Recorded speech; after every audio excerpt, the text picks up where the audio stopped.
Bienvenido. ¿Qué pasó? ¿Qué le doy? ¿Qué va a querer? ¿Qué va a llevar? Para eso estoy, para servirle. Y ya que tengo tu atención, me presento. Soy la maestra Blanca Batis. El día de hoy estoy contigo en la distancia. Diversidad lingüística en países hispanohablantes. Español 2, tercer trimestre. El aprendizaje esperado es: investiga sobre la diversidad lingüística y cultural de los países hispanohablantes. Objetivo: ayudarte a hacer un mejor proyecto que tiene como propósito que reflexiones y valores la diversidad del español. El proyecto consiste en realizar una infografía que contenga una tabla comparativa con información sobre alguno de los países hispanohablantes. Los materiales que vas a necesitar son: para iniciar, lee o escucha la siguiente información y posteriormente contesta en tu cuaderno las siguientes preguntas. La diversidad lingüística se refiere a una medida de la cantidad de lenguas existentes en un país o área geográfica.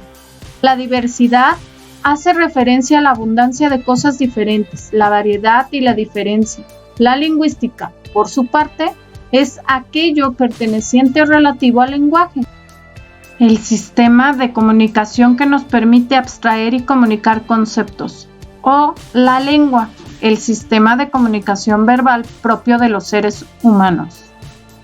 Hispanohablante. Adjetivo o sustantivo que habla español como lengua materna. Puede hacer referencia a una persona, una comunidad o un país. Son sinónimos: castellano hablante, hispanoparlante, hispanófono. ¿Qué entiendes por diversidad lingüística? Además de México, ¿en qué países se habla español? ¿Hablas igual con tus padres o maestros que con tus amigos? ¿Por qué? Menciona una palabra o expresión que solo utilizas con tus amigos. Para contestar lo siguiente, investiga o pregúntale a un adulto la siguiente información. Recuerda anotar la referencia utilizada. ¿Has identificado alguna diferencia en el habla de personas de otras partes del país? ¿Qué palabras has notado que se utilizan diferente? ¿Cómo es su acento o entonación? ¿Igual, diferente, cantado, tosco o suave? En otras partes de México o en otro país, ¿de qué otra forma le dicen a niño, fiesta, boleto, cerdo, autobús? Por ejemplo, a niño en algunas partes les dicen chamaco y en Argentina les dicen pibe. Si tienes el libro Lengua Materna 2 de la editorial Santillana, escrito por Eduardo Augusto Canto Salinas, Héctor Luis Grada Martínez y Mariela Grimaldo Medina, ¿qué necesitas saber o recordar? Sigue las instrucciones de cada una de las diapositivas. Podrás pausar el video cada que así lo requieras. Con frecuencia suelen confundirse los términos de lenguaje, lengua, habla y dialecto. Copia la siguiente información. El lenguaje es la capacidad humana para comunicarse. La lengua, sistema determinado de signos. El habla, empleo concreto de una lengua. El dialecto, variedad regional de una lengua.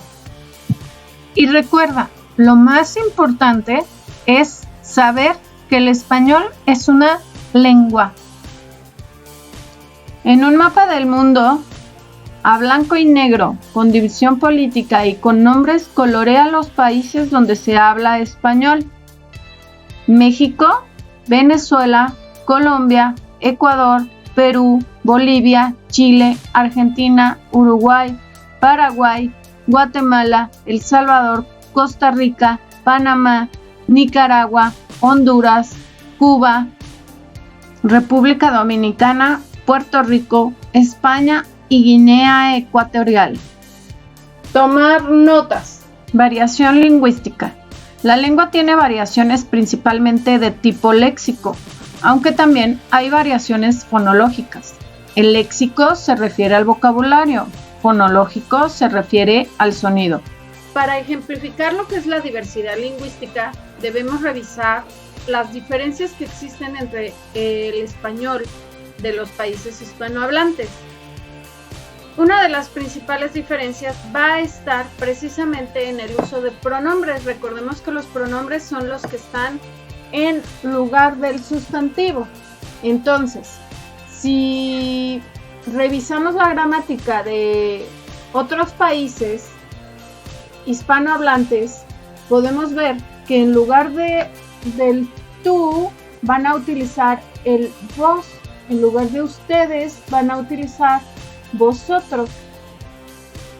Estas diferencias van a estar precisamente en países como Argentina, Uruguay, Paraguay.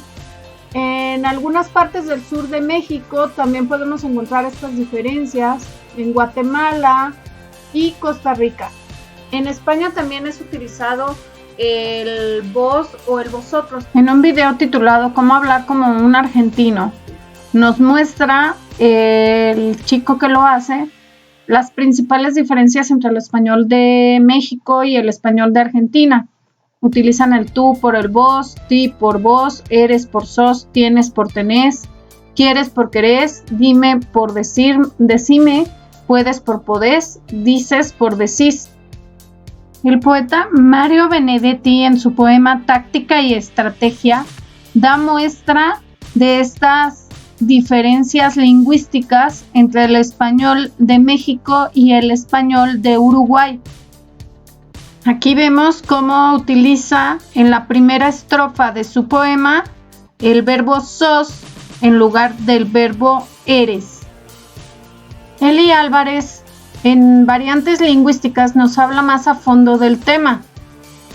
Nos dice que estas características de la lengua se producen debido a que esta es una parte de la cultura de cada país.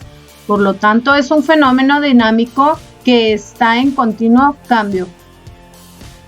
Copia en tu cuaderno. Variedades de la lengua. Lengua histórica. Factor tiempo, variedad histórica. Factor espacio, variedad geográfica. Factor sociocultural, variedad social. Factor situacional, variedad diafásica o estilo de la lengua.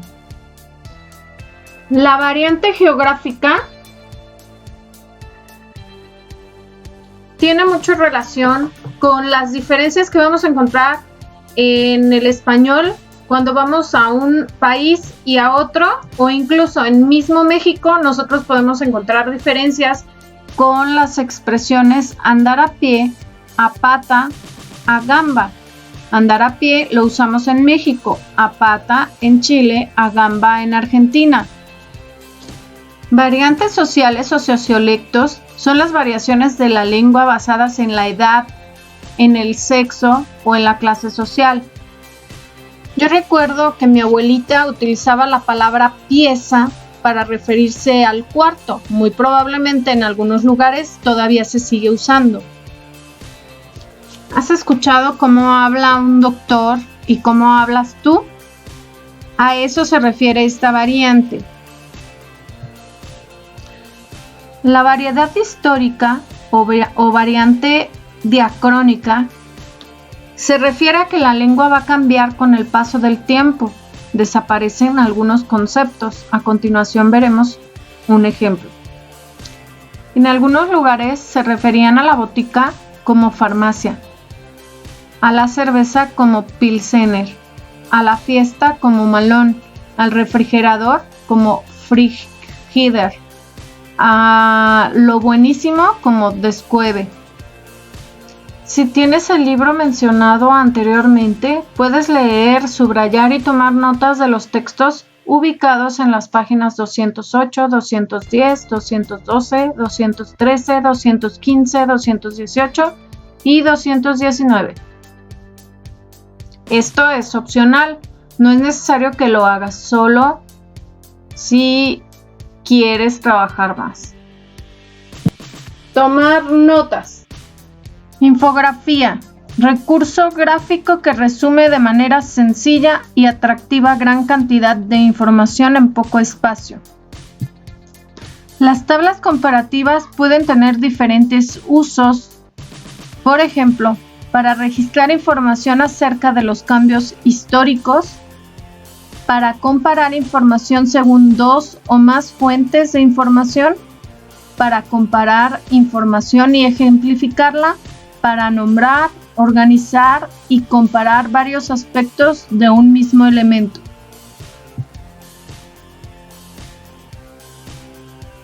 Los pasos para poder elaborar tu proyecto son, en primer lugar, que elijas un país hispanohablante del cual investigar. Posteriormente, tendrás que investigar sobre ese país. ¿Cuál es su bandera? ¿Cuáles son sus costumbres?